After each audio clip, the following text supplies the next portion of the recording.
Assalamu alaikum, everybody, and welcome back to the Yon podcast. I'm very happy to report that we've been joined again by Robin Yassin. You might know him or remember him from the previous podcast, and he helped in documenting the atrocities in the Iraq and Syrian war, especially with his online effort known as the ISIS Prison Museum. And you mentioned last time that you would be now working on something potentially to to let the world know about the atrocities of the Assad regime. So, is there an Assad prison system museum? Is there a better name for it that you figured out? First of all, how are you doing, Robin? Yes, Assalamu alaikum. Nice to be Walaikum back. salam. Nice to see you again and to talk to the audience again. Yeah, I told you last time about the ISIS Prisons Museum, which of course we were working on because we had access to the buildings which ISIS had used as prisons. And we didn't at that stage have access to the buildings which the Assad regime had used as prisons, but now we do. So already you can go online and go to isisprisons.museum, and you'll see what we do with the ISIS prisons museums, but the ISIS prisons. But very soon we will have a new website called the Syria Prisons Museum.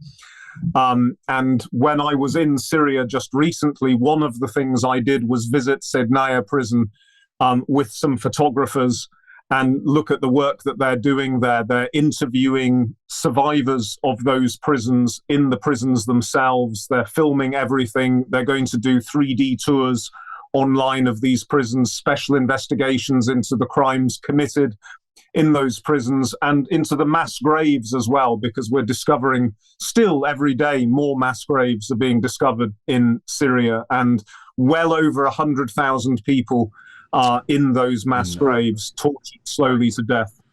Inna lillahi. Yeah. That yeah, the details that have been coming out of Syria unfortunately have not gotten the right kind of coverage in English speaking media, nor in the Muslim world in South and Central Asia at least. It's been mostly sort of sidelined. And I think states have been, especially if I had to talk about Pakistan, have been very trepidatious in their quick recognition and establishing diplomatic ties. They're sort of dependent on the Saudi, UAE, and Turkey nexus to sort of indicate what happens next with regards to Syria. So these are some of the things that we want to discuss with you. But before that, why don't we reminisce a little about your recent trip to Syria? How was it? Did you enjoy returning to your ancestral homeland? How long has it been? And let the people know about what's going on ground. Yeah, well, it was amazing to go back. And I must admit, I lost faith in the last years. I didn't expect to ever be returning to Syria. I'd kind of got depressed about it and kind of almost reconciled myself to not going back to my children my children had seen it when they were babies, but they didn't know the country at all. And now, inshallah, they'll have plenty of opportunity to go and learn about their country. The last time I was in Syria before this trip was 2013.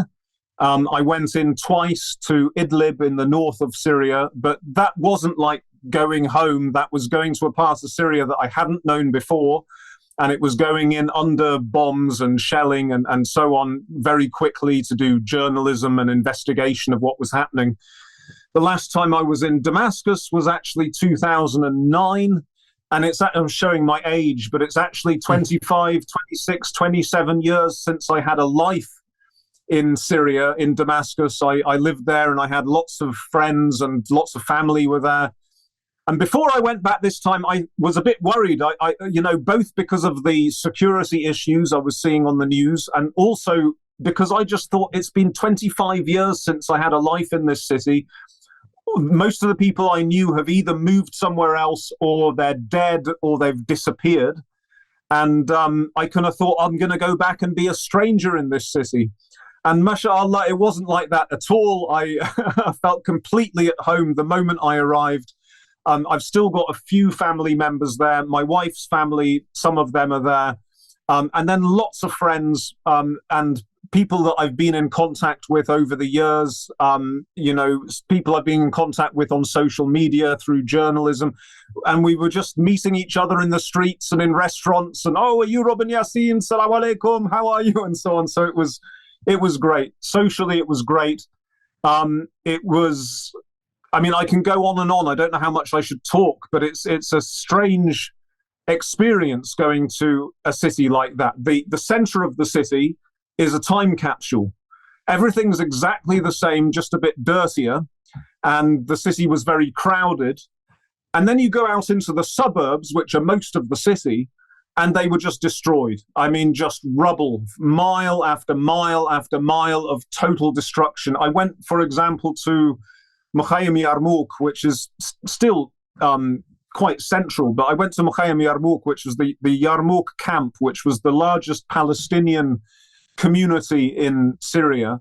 And I used to know that well. When I lived there, I had a lot of friends in the camp, and I used to go there regularly. I knew my way around. And this time I didn't know, I couldn't recognize which street was which. I didn't know where I was because it was all just rubble, totally destroyed, almost nobody there. One or two people in those areas have gone back and have kind of pitched tents inside the remains of their houses, and are trying to start again.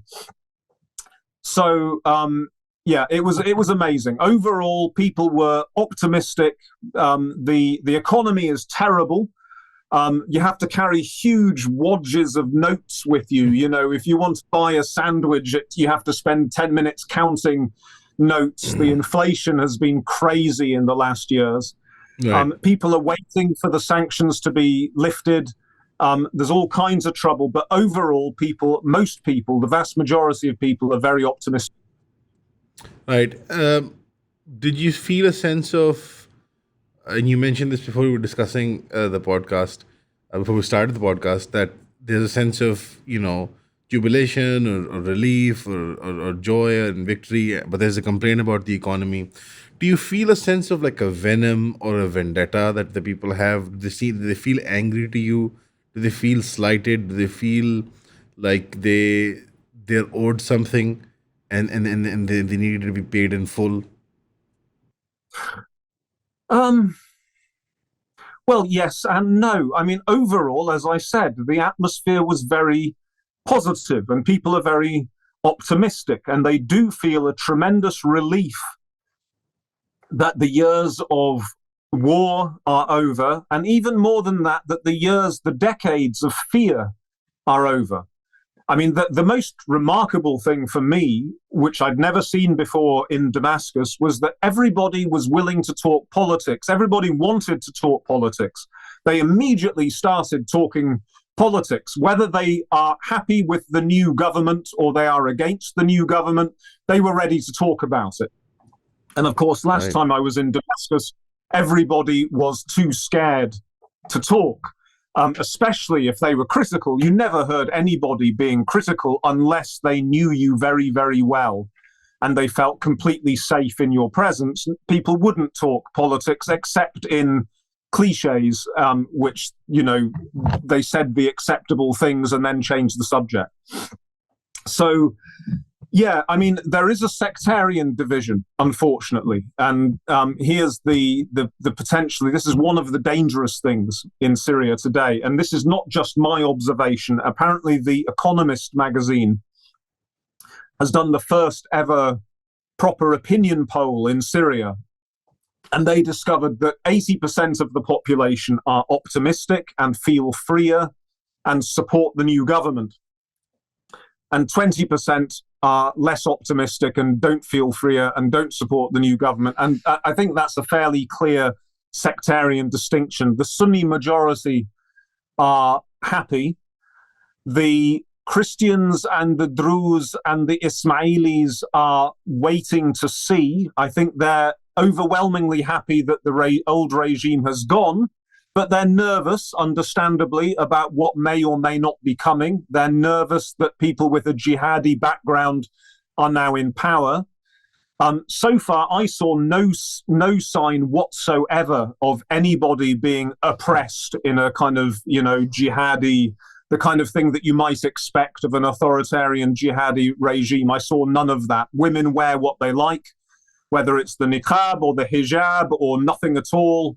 sleeveless T-shirts, etc. Women wear what they like. The bars are open in the Christian areas. The alcohol shops are open.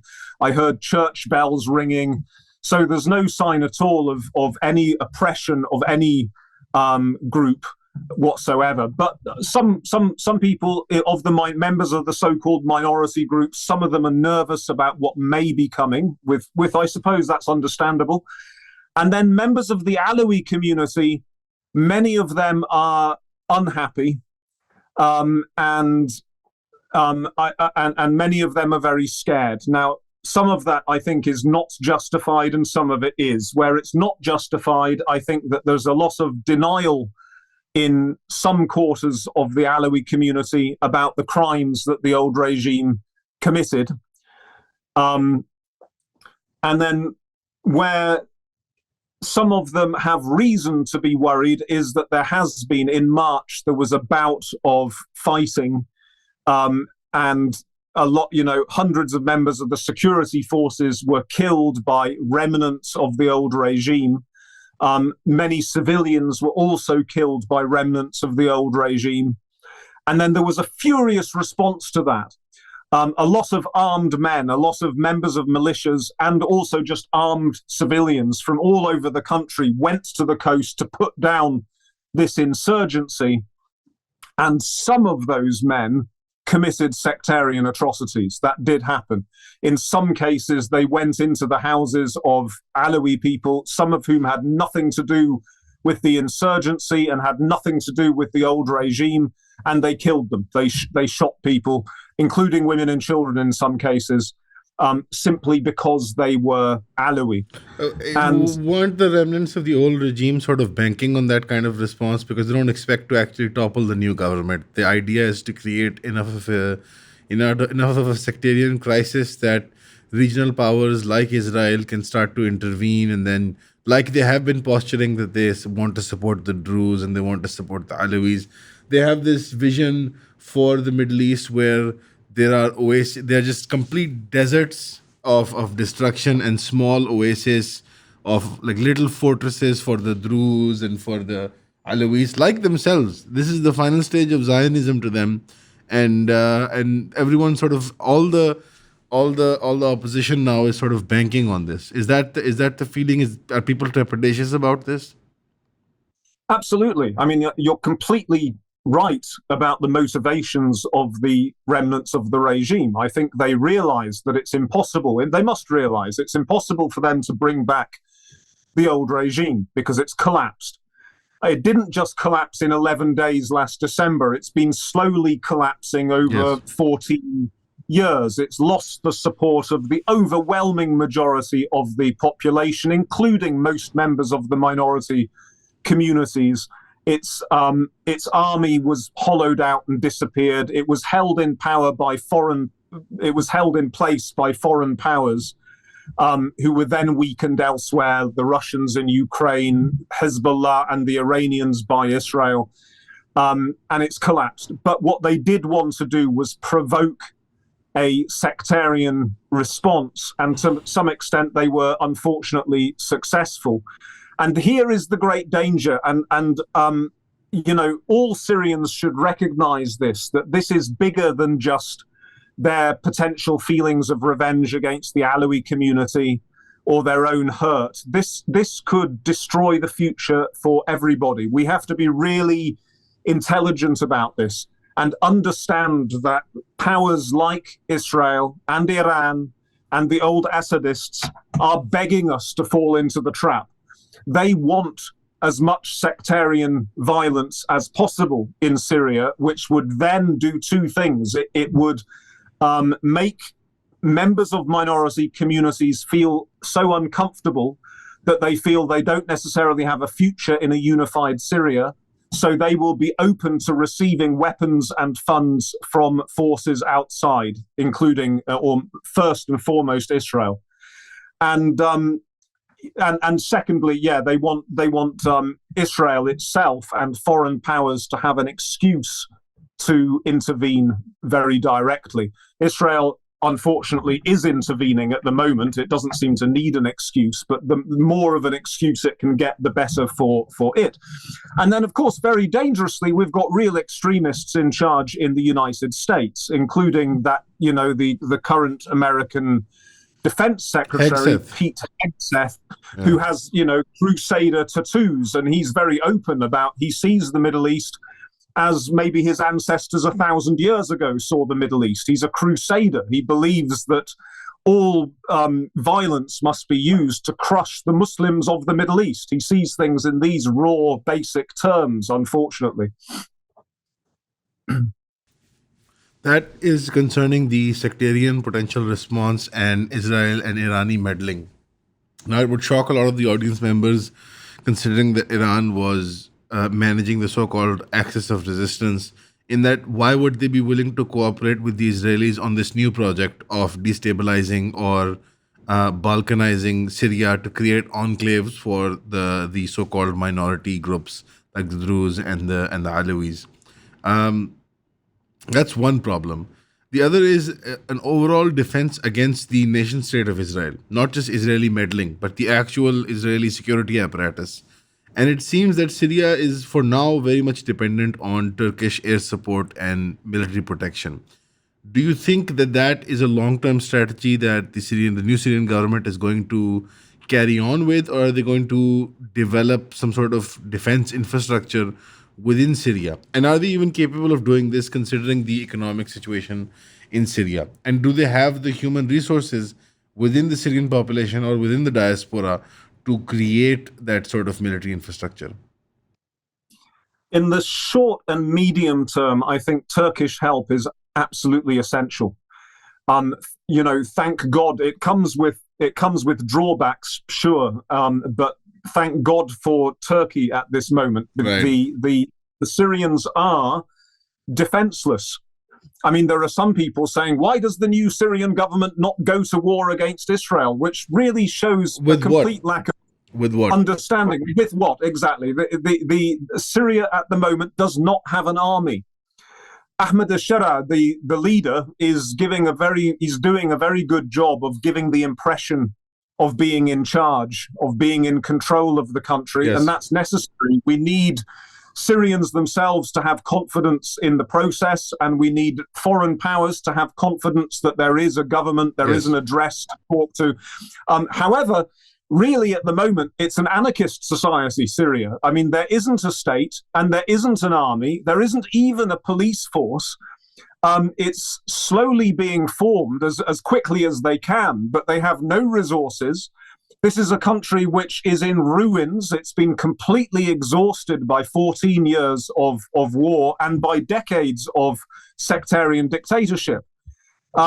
So it just doesn't have the resources. At the moment, it is entirely dependent on Turkish support to try to stop the Israeli bombing. At the moment, Israel feels that Syrian airspace is Israeli airspace, that they can do whatever they like. And I actually experienced that one day when I was there in Syria. I went with some family members to an area of Damascus called Berzeh in northeast Damascus. We went to a restaurant up on the mountainside with a nice view of the city. And as we were eating, there was a big bang. Everybody got up and went to the windows and looked out to see where the plume of smoke was coming from. And that had been an Israeli bombing. The Israelis had bombed the research center, a military site nearby, which they'd already bombed several times in the days before. I don't think there was anything in it, but I think by this stage, they've bombed everything in Syria that they could possibly bomb, but they keep doing it to try and just to show that, to Yeah. normalize. Yeah, I think it's more of a slow spread of the conflict to try to normalize the regional, sort of the zone, the security zone as they call it, where they want to Exactly. create a security buffer. Right. Speaking of Jolani and the Ahmed al-Shara, as he is now known, and your observation, which is absolutely true, that there is a semblance of government, there is an idea of government, but in actuality, right now, it's being completely governed by the people in their own locales, in their own way, with the help of the militia groups. his meetings with bin Zayed and then the Emir of Qatar, and then prior to that, his meetings with the Saudis and with MBS. How do you see this? Because it's happened in the same sequence, right? It's the Gulf countries who were the least willing to reintroduce Bashar into normal, polite Arab society, all the way to the countries who were, who maintained till the end that this is a regime that has to go. This is the whole spectrum of the Gulf, of the Arab street, right? MBZ for me was particularly funny because because of the context of it. I mean, if you don't know, you don't know. You know what I mean? But how do you see this? Do you see the Gulf realizing in a situation where they have a neutralized Iran and the Irani proxies are no more, that they need an ally in the new Syria, or is this an attempt at face saving? Is this an attempt to create a bulwark against Israel? What is it? Well, unfortunately, it's not the latter. I don't think they're trying to. Unfortunately, they're not thinking in terms of a bulwark against Israel. Certainly not the UAE. Qatar, maybe. I don't know. Qatar, you see, each one of those is quite different. Qatar, it has been much more of a friend. Qatar, like Turkey, has been a friend overall to the Syrian revolution, not in every way. There have been drawbacks of Qatari behavior, but overall, Qatar has supported democratic movements throughout the Arab world, and including Islamist movements like the Muslim Brothers and so on, which the Yes. Saudis and the Emiratis have been very strictly against. Yes. Qatar and Turkey were the earliest powers to talk to Ahmed al-Shara openly and to commit to giving some economic help and some technical help. So I think the Turks are working at improving the electricity supply in Damascus, which is still terrible. The Turks, as we've just mentioned, are talking about military help, about building an air umbrella over Syria. Qatar has been financially generous and has been interceding with the Americans and others, trying to get greater recognition of the new Syrian government. The Saudis have not always been a friend of the Syrian revolution, and certainly have not been a friend of Syrian Islamist forces, of which Ahmed al-Shara Yes. is one. But they are coming round, and recently they said they were going to pay Syria's $15 million Yes. debt to the World Bank, which is not much for them. Which is but peanuts. Which is, no offense, but it's peanuts. It's peanuts for them, but for Syria it means something. Symbolically, it's important. It means that Syria qualifies to now apply for loans and so on. And the UAE is the most surprising. The UAE was Assad's best Arab friend. It's also Israel's best Arab friend. It's also been very consistent in opposing any democratic movement in any Arab or Muslim country. And in fact, it will back real genocidal thugs like the RSF in Yes. Sudan, Rapid Support Forces in Yes. Sudan, who have nothing to recommend them to anybody. They're just rapists and murderers. But the UAE funded them and armed them. I think because it wants chaos in Sudan, because Sudan, before the current war, was a country with a growing civil society, a growing democratic movement. It looked as if it was kind of getting over that critical point where it was going to become a much more representative government. In that sense, doesn't Ahmed al-Shara spook the UAE? Doesn't that idea of a ground up sort of militant leader who has the popular support of his people and is aiming to create a more representative government of the city, doesn't that spook the UAE? Because the UAE is all about like a reverse kind of Zionism, which is like a Muslim or Arab Zionism, which is, here's our small little island, here's our little fortress of a little piece of heaven, and then we're surrounded by an oasis, a desert of scarcity and violence and chaos, and then here's the shining city on the hill. That's the sort of the Tel Aviv model, right? No offense to our brothers in the Emirates, but that's what it is. Doesn't a very populous Syria has a significant population, decent land mass. Doesn't that spook them out in the region for that to exist? I think it definitely does. And I think what's going on, just now, it looks like they're being friendly towards Syria. Just in the last few days, Ahmed al-Shara has visited. And on the same day that he visited, it was announced that the 8th Brigade, the militia in the south of Syria, run by Ahmed al-Auda, Yes, I saw that. is going to dissolve. That was announced on the very same day. And I think the Ahmed al-Auda's militia was supported by the UAE, and we were worried that that was one potential security threat. Yeah, danger was that the UAE was going to cause trouble for the new government by sponsoring Ahmed al-Auda and creating trouble in southern Syria. And it seems that they've decided at the moment not to do that, which is great news. Now, why? I don't know. I don't have inside information here, but I think for now they have kind of accepted that this is a fait accompli. right. That there is a new government. The EU is talking to this new government, even though the Israelis are asking it not to. The EU has improved its position. The EU, it looks like they're slowly lifting sanctions on Syria. I think because the EU is worried about more refugees. It wants the Syrians in Europe to go home. It's also worried about ISIS coming back. It has good reason to worry there. So it wants stability in Syria.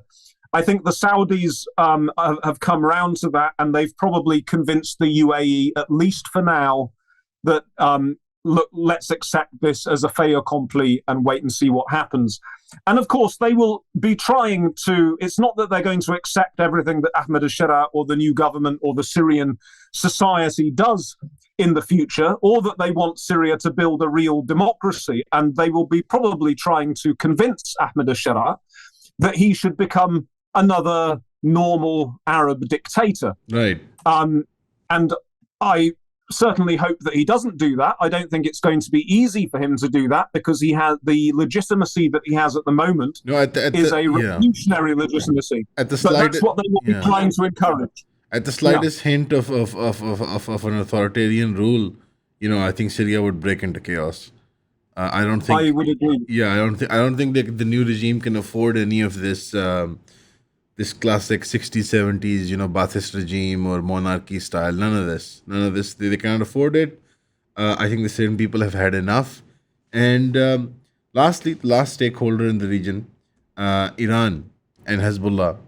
There's been recent developments. You've seen what's been happening in Dahiya, which is the sort of the home base of Hezbollah. And the new Iran nuclear peace deal. Do you think this is going to influence Iran and that whole access to sort of retreat for now? What is the future for them in Syria? Again, hard to know precisely what's going to happen, but Iran has been greatly weakened. It really has suffered a severe blow. And basically, that's because Israel called its bluff. Unfortunately, the fans of the so-called resistance axis believed, and some of them still believe, even after all the evidence, they believed that Iran was really serious about liberating Palestine. And it wasn't. It was using Hezbollah, the first job of Hezbollah in Lebanon, which of course is a Shia Lebanese organization, and it began as a resistance organization against Israel, but increasingly it just became a tool of Iran, and it was used to deter the Americans from hitting the Iranian nuclear program. The idea was, if you hit our nuclear program, we will unleash Hezbollah to cause chaos in Israel. But then they used Hezbollah to actually suppress the Syrian people, to kill Syrians who were rising up against Assad. Right. And as Hezbollah spent over a decade doing that, it exposed itself completely to Israeli intelligence. It worked with the most corrupt regime in the region, the Assad regime, which was completely already penetrated by Israeli intelligence, completely corrupt. And the Israelis got to the stage where they knew where all of the Hezbollah leaders were every moment. They got inside their pages and their walkie-talkies. They took out Hezbollah, and Hezbollah was incapable of defending Lebanon from Israel. And now Iran doesn't have that tool. It can't say to the Americans, if you hit our nuclear sites, we'll unleash Hezbollah. So I expect that Iran is going to cave to the Americans in their negotiations over the nuclear deal at the moment, because they're just desperate for their regime to survive. They don't ultimately care about Palestine. They care about their own regime, their own power base. Like any other nation state. But now here's the real I think contradiction in the emancipation of Syria. It happened on the backs of the Palestinian genocide, and this is something that a lot of people either completely ignore, or when addressing, I think they're very heavy-handed in ignoring the plight of the Syrian people. And there has to be a balance in this. And I feel like while it was opportune for the Syrian people, considering that Hezbollah was weakened, at the same time, it's something of a bit of a crisis for the Palestinian people. So, what are the sentiments on ground amongst the Syrian average public with regards to Gaza and the situation in Palestine? And what do you think is going to be the government's position, the new government's position on Israeli aggression? Just say that I don't think that Hezbollah being weakened is a loss for the Palestinian people, although it looks like that. If you believe that Hezbollah was going to liberate Palestine, or was really seriously interested in defending the Palestinians, then you would come to that conclusion. But I don't believe that's the case. I do believe that in the year 2000, when they forced Israel to withdraw from South Lebanon, and in the year 2006, when there was a war between them and Israel got a bloody nose, Israel was actually pushed back. It didn't expect that. And you have to give it to Hezbollah. Although I hate them for what they did in Syria, I'm full of respect for what they achieved back then in 2000, 2006. They were at that stage a genuine resistance movement. They were never in a position to defend Palestine, but they did defend Lebanon, and good for them. But your next part of the question was about the attitude of the Syrian people. And the Syrian people feel very, very close to the Palestinian people. They are almost the same people. I mean, this part of the world used to be known as Balad al-Sham. What is now Palestine, Lebanon, Syria, Jordan, used to be under the Ottoman Empire, and going back before that, it was an administrative region called Balad al-Sham, where people speak almost the same dialect of Arabic. They eat very similar food, they have very similar music, very similar culture, and they always intermarried and traded with each other, and they feel very, very close. And we've had large Palestinian refugee populations in Syria since the foundation of the Zionist state in 1948. Syrians are outraged by the genocide of the Palestinians, and they're outraged by the aggression of Israel against Syria when Syria is on its knees. They're also very aware that the Assad regime was in many ways held in place by Israel as well as by Iran and Russia over the years. They note that, in the first day of the liberation from Assad, the Israelis bombed every Syrian army military site they could find. Well, if they'd done that 15 years ago, or 14, or 13, or 12, or 10, or 8 years ago, hundreds of thousands of Syrian lives would have been saved. If they'd created the airfields, which they've created in recent weeks, years ago, then Assad would not have been able to take off from those airfields every day to drop barrel bombs and chemical weapons on the Syrian people. So Syrians are aware of that. They know that this is a monster next door and that they're suffering from it every day. We talked about the bombing, but we haven't talked about the daily ground incursions. When I was in Syria, I was only there for 2 weeks, but one of those 14 days, there were 6 farmers were abducted from their fields in Deraa in the south of Syria and just taken away to Israel, and nobody's heard anything about them since. Another day, they came and invaded a village, and the people picked up their weapons themselves, their hunting rifles. They went to defend their village, and the Israelis opened fire with tanks and killed 7 and injured many more. This keeps happening every day. Another thing that happened when I was there was that there were furious demonstrations in central Damascus, in the Hamadiya Souk, in Medan area of Damascus, in Tartus, in Dera, big demonstrations against Israel, which of course even that wasn't able to happen under the Assad regime. If you organized a demonstration yourself, that was seen as rebellion, and you would end up in Sednaya being tortured. What do you think is going to be the appropriate response by the new Syrian government? Because they're incapable of holding off and managing the border with Israel for obvious reasons, and nobody blames them for it.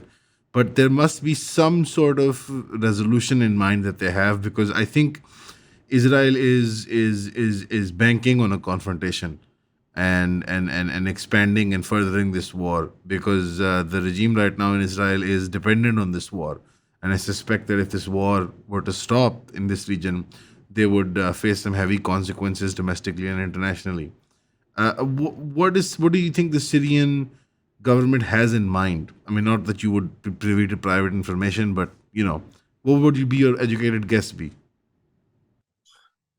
I mean, when one Friday prayer in Hama, I wasn't in Hama, I was in Damascus, but I saw it on the internet. There was an imam in a mosque in Hama, had his Kalashnikov in his hand as he gave the khutbah. And he said, brothers, don't put down your weapons because the war isn't over. We've won one stage of the war at this point. But the confrontation with Israel is inevitable, and it's probably not far away. So people are talking about this. People are aware of this. I think the government is, such as it is trying to hold this off for as long as is possible. We don't know what that means. We don't know if that's days, months, years. Right, fair enough. But for as long as possible, because of course, the more that we can build an army, the more that remember the current authorities, who used to be HTS, Hayat Tahrir al-Sham, they built, maybe with some indirect Turkish help, they built a really effective force of drones, yes, which was crucial in the last 11 days. So I'm sure they're looking into what used to be non-conventional, but's now becoming conventional warfare. I'm sure that they're thinking very carefully about developing drone technology. They're trying to build a professional army, not a conscript army as Assad had. And they're doing that very quickly. I think that they're also allowing on the ground. I mean, I saw when I was there a bunch of tribesmen from the east of Syria, from the Ghaidat tribe, turned up in Dera, in the rural areas where the Israelis are arriving. They turned up with hundreds of them with their weapons, and they said, "We're here to help you defend your villages." Now, what does that mean? I mean, I think those people wouldn't last very long against Israel's first world weaponry. But it shows that the government is at least trying to build some kind of, it's allowing others, it's allowing the people to build capacity in those border areas as a stopgap, right, as we try to build up military power and, crucially, build relations with other powers to try and restrain Israel. Right. Is there not a fear that Turkey, being the sort of the military the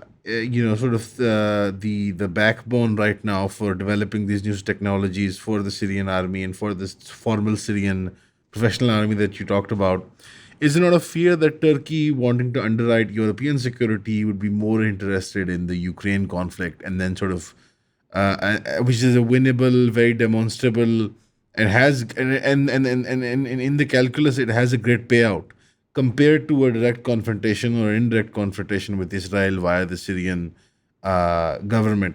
Do you think there's a fear of Turkey sort of turning court and, focusing on Europe then?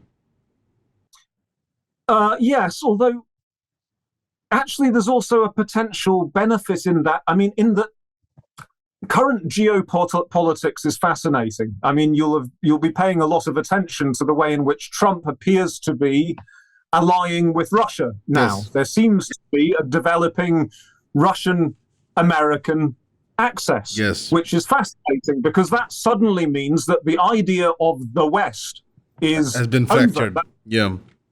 That's a thing of the past because Europe and America are now, for now at least, in different camps. That hasn't happened certainly since before the Second World War.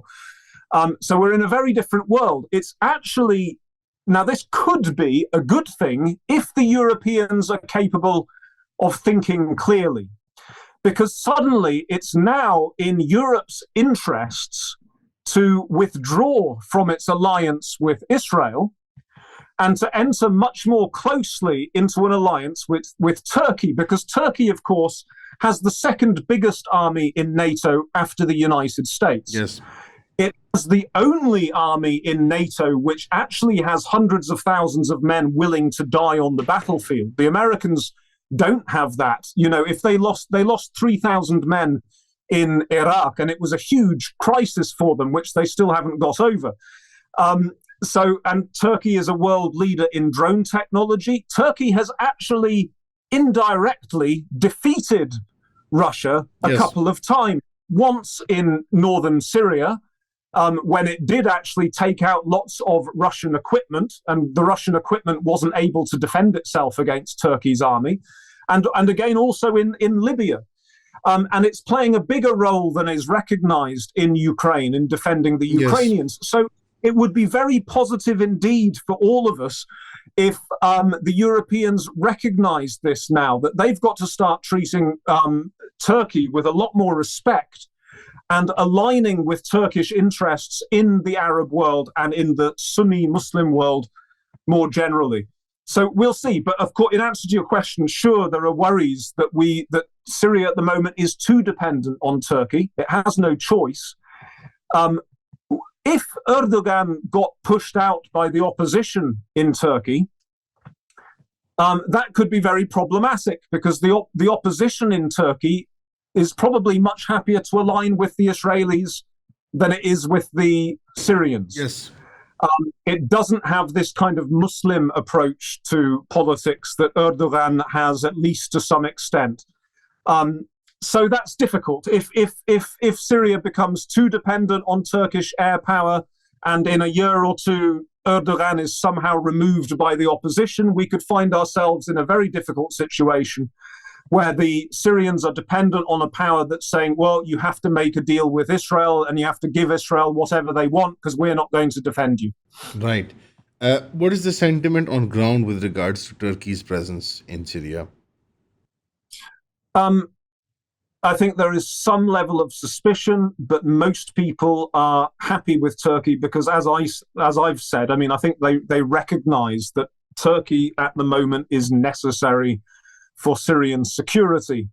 The other complicating factor there is what happens in the northeast of Syria, because we're talking about a liberated Syria, but at least a quarter of the country has not yet been liberated. It's not under central government control. It's under the control of the SDF, which is dominated by the Turkish Kurdish left-wing organization, the PKK. Yes. And there's a kind of low-level war has been going on for years between Turkey and its Syrian proxies on the one hand and the SDF, the PKK, on the other. The Americans are supporting the PKK. The Americans have a military presence in northeast Syria. That area needs to be under central control, firstly for security reasons, so that Israel and Iran and others can't exploit that division and they can't back Kurdish groups against the central government, so that Syria can control the Iraqi and Turkish borders in full. And also because we need that area for economic reasons, because there's oil there and there's a lot of very important agriculture there. Most of Syria's wheat is grown in that area. So I think because Trump doesn't seem to want to stay in northeast Syria, and because of developments in Turkey, where there seems to be some kind of peace process going on with the PKK, yes, probably slowly that area is going to come under central government control, but it's still not clear, and a lot could go wrong in that area still. Or we can hope and pray for a stable and united Syria, which I think is out of the question, because if one part goes, the rest of his, the idea of the Syrian territory will go, and these enclaves of sectarian division or ethnic divide will be what is supported by Israel and America. It's very funny that you noted that Israel and America are one camp, which has Russia in it, surprisingly now, and that Europe has finally forced to become the Eurasian landmass that it always was. That the distinct and unique identity of Europe, along with the Mediterranean, North Africa, and the Middle East, will sort of be blended into one identity. It seems, at least in terms of their security and trade relations. Um, do you think there is an idea that Syria will require a peacekeeping force? Because this is something that we've heard rumored as well. In that if something goes wrong, they might need some sort of international monitors to come in and manage this territory. I certainly hope not. I hope that peacekeepers are not necessary for Syria. The idea of sending peacekeepers to Syria sounds a bit like a means of intervening by Western powers or by Israel indirectly. There should be no need for that, because every community in the country, including the Alawis, who we already mentioned, are a little bit worried about things. The majorities of every community want the new Syria to work. They still feel, even people that are not happy with the current leaders and are not happy with the current direction, they still feel like Syrians. They still feel like their home is a united Syria. So I don't see a real separatist, a serious separatist challenge actually getting underway. Having said that, it all depends. I mean, the situation could degenerate badly at any moment. You could have, I thought that when I was in central Damascus, the city is so crowded in the center, and you could have a series of car bombs in central Damascus, a real day of atrocity of the kind of thing that you've seen in Baghdad over the last, decade and more, the last 20 years. And there's so much anger, there's so much pent-up trauma that something like that could lead to a larger sectarian breakdown. And then Iran could fund that through Hezbollah next door. The Israelis could move in and start giving the Druze weapons, and it could degenerate. And then people's positions might change. But inshallah, that's not going to happen. I did feel that the vast majority of people, including people that are uncomfortable, including religious minorities, want the future to be better than the past. They don't want to fall back into war. I also felt that economically the place could be really successful, because you've got so many Syrians around the world. When I was there, I met a Syrian American friend who works for a construction company based in Boston, which was set up by a Syrian. And he says, these people are very, very rich people, and they are ready to go. Firstly, because they want to invest in Syria, but secondly, just because they want to make money, and they think there's a great opportunity there, because the whole of Syria needs to be rebuilt. Right. You've got a cheap labor force, and you've got hardworking and people who respect education. So if it's allowed to, if the circling vultures allow it, or are forced to allow it, then the place really could pick up and do well in the next years. Right. In closing, do you want to share like an anecdote or a message of hope that you saw during your 2-week visit? Something that gave you, energized you, fortified you, with regards to your own people and their situation. Anything that you saw in particular, like somebody said something to you, or you were invited as a guest somewhere. There's a lot of things, but I think I'd talk about going to Douma. One day we went to Douma, which is a suburb of Damascus. It's in the eastern Ghouta. The site of the chemical attacks, yes. It's one of the places that were hit with chemical attacks, and we actually went there for it was meant to be a silent vigil for the 8th anniversary of the 2017 chlorine attack. It was probably chlorine mixed with other chemical agents, and that attack killed between 40 and 50 people and injured many more. That was by no means the biggest attack. I mean, the eastern Ghouta suburbs also saw the 2013 sarin attack, in which about 1,500 people were killed, many of them children, in the most appalling way. But Douma is a place that it suffered repeated chemical attacks, years of barrel bombs, starvation sieges, and there's a hell of a lot of destruction there. Most of the buildings are not standing. And you saw pain in people's faces.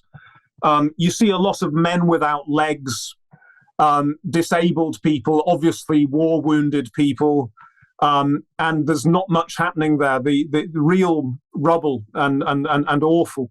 And so this thing was meant to be a silent vigil. I remember we met one little girl there. She said she was 13 years old. I said, "Who have you come here with?" She said, "I don't have anybody." So I think she was an orphan. She looked a lot younger than 13, and that's probably because of malnutrition. She'll have grown up without family in a place where there was no food. So you see these signs of immense suffering. But at the same time, there was a celebratory atmosphere because the regime had gone. And at one point, a military helicopter flew over, and some people in the crowd flinched when they saw the military helicopter because they were used to these things dropping bombs on them, or chemical canisters. And the military helicopter instead threw roses, it threw flowers down onto the crowd below. There were a group of armed men there on the back in uniform on the back of a truck, and people were crowding around them and cheering, and there were chants and so on. And it was in a place which had been one of the it had been the ground zero of horror in Syria over so many years. And it still was full of horror, and still almost anybody that you chose to talk to had a terrible story, had lived through absolute hell. And yet there was so much happiness there. There were so many smiles. There were roses being thrown down. There were people talking to each other. It was an area where there's a lot of women in niqabs, and it's an area that looks much more Islamic in the kind of way that might scare some people. And yet, I was there with a woman not wearing hijab. There were lots of other women not wearing hijab, and there was no tension between the different types of people who were there whatsoever. Everybody felt like brothers and sisters. Everybody felt safe with each other. Everybody trusted with each other. And that's what that's the kind of positivity I take away from Syria with me, that there's this great sense amongst all, it's such a diverse people. There are white people and brown people and black people, people who look a bit Chinese, or people who look a bit Indian, people who look like Russians. That's racially. In terms of their religion, there's a whole range of Christian and Islamic sects. There are atheists and secularists. There are people who wear all kinds of clothes, all kinds of costumes, and they were all talking to each other and interacting with each other and getting on with each other and hoping for a much better future. And I'm really optimistic about that. Inshallah, Syria is going to succeed despite the enormous problems and despite the whole range of serious enemies that we have. And with regard to Israel, I really do feel at the moment that Israeli behavior is hubristic, to use that word that comes from the Greek, as famously the Americans were in 2003.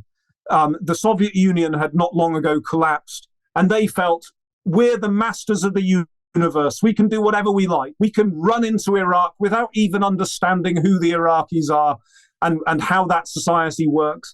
And within a couple of years, there'll be McDonald's everywhere, and the Iraqis will have made peace with Israel, and it'll be a booming pro-American economy.